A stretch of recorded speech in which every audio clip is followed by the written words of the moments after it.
Una raccolta fondi che permette al busto marmoreo del doge Giovanni II Corner di tornare a Venezia. L'iniziativa è stata organizzata da Venetinet dopo che il busto, una volta custodito a Ca' Corner di San Polo e del quale si erano perse le tracce, è ricomparso in una casa d'aste di Viterbo dove sarà venduto il 24 giugno. È un doge dell'età barocca, è un soggetto, una persona che era molto umile, molto ben voluta e che ha attraversato un periodo difficile, l'ultimo grande attacco dei turchi diciamo, all'impero veneziano, la famosa difesa dell'isola di Corfù nell'estate del 1716, vittoriosa per Venezia, che ha respinto il grande assalto dell'impero ottomano. A Venetinet ricordano come dalle spoliazioni napoleoniche in poi diverse testimonianze storiche e artistiche della Serenissima siano andate disperse.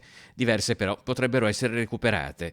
Per riportare a Venezia il busto marmoreo del doge Giovanni II Corner, la quotazione dovrebbe muoversi entro una forbice che va dai 18 ai 25 mila euro. Ci saranno le notizie nel sito di come aderire a una raccolta fondi per poter partecipare all'asta, insomma, più fondi avremo e meglio è. Se non riusciremo ad aggiudicarci il busto, naturalmente questi fondi, vi sarà la precisazione di come questi fondi saranno destinati comunque ad opere d'arte veneziane. Con i musei veneziani traboccanti di opere d'arte, Venetinet avrebbe già individuato la sede nella quale il busto del doge potrebbe trovar casa. Abbiamo ritenuto, ma stiamo ancora riflettendo, che forse la regione Veneto sia l'istituzione ideale.